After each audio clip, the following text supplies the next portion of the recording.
ఇక ఏపీలో సంచలనంగా మారిన మాజీ సబ్ రిజిస్టర్ సింగ్ వ్యవహారంపై ఏసీబీ ఫోకస్ పెట్టింది. లాలా బాల నాగధర్మ సింగ్ ను ఏసీబీ అధికారులు ప్రశ్నించారు. క్రమంగా భూములు రిజిస్టర్ చేయాలంటూ ఎవరు బెదిరించారు? ఇబ్రహీంపట్నం సబ్ రిజిస్టర్ గా ఎన్ని రిజిస్ట్రేషన్లు అక్రమంగా చేశారు? సోషల్ మీడియాలో వైరల్ అవుతున్న లేఖ సంగతేంటి? అందులోని ఆరోపణలకు ఆధారాలు ఏమైనా ఉన్నాయా అంటూ ఏసీబీ అధికారులు సింగ్ ను ప్రశ్నించారు.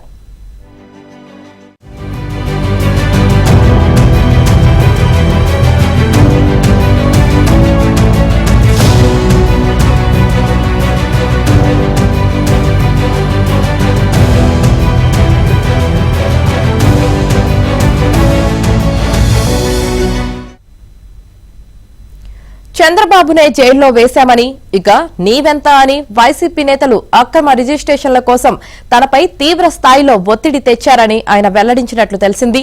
విజయవాడ ఏసీబీ అధికారులు సింగ్ పై 2023 అక్టోబర్లో ఆదాయానికి మించిన అక్రమాస్తుల కేసు నమోదు చేశారు. ముందే తెలియడంతో సింగ్ పరారయ్యారు. ఏసీబీ అధికారులు సోదాలు చేపట్టి ఆస్తుల పత్రాలు స్వాధీనం చేసుకున్నారు.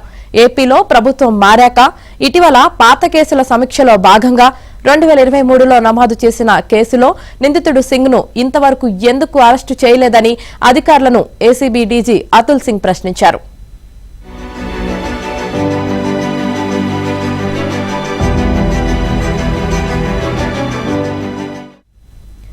గత ప్రభుత్వంలో వైసీపీ పెద్దలకు సన్నిహితంగా ఉండే వారితో నిందితుడికి సంబంధాలు ఉండటం ఒక కారణంగా గత ఏడాది జూన్లోనే సింగ్ రిటైర్ అయినందున దృష్టి పెట్టలేదని వారు బదులిచ్చారు.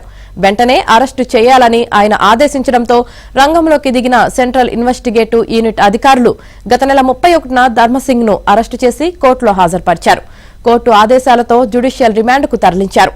ఏసీబీ కోర్టులో పిటిషన్ వేసి ఆయన్ను కస్టడీలో ప్రశ్నించేందుకు అనుమతి కోరడంతో 4 రోజుల కస్టడీకి న్యాయస్థానం ఆదేశాలిచ్చింది.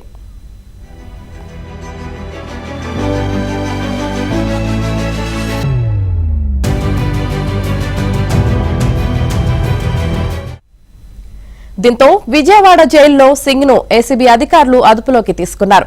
గత 4 రోజులుగా ధర్మసింగ్ వ్యవహారంపై వస్తున్న వార్తలకు సంబంధించి ప్రశ్నలు సంధించారు.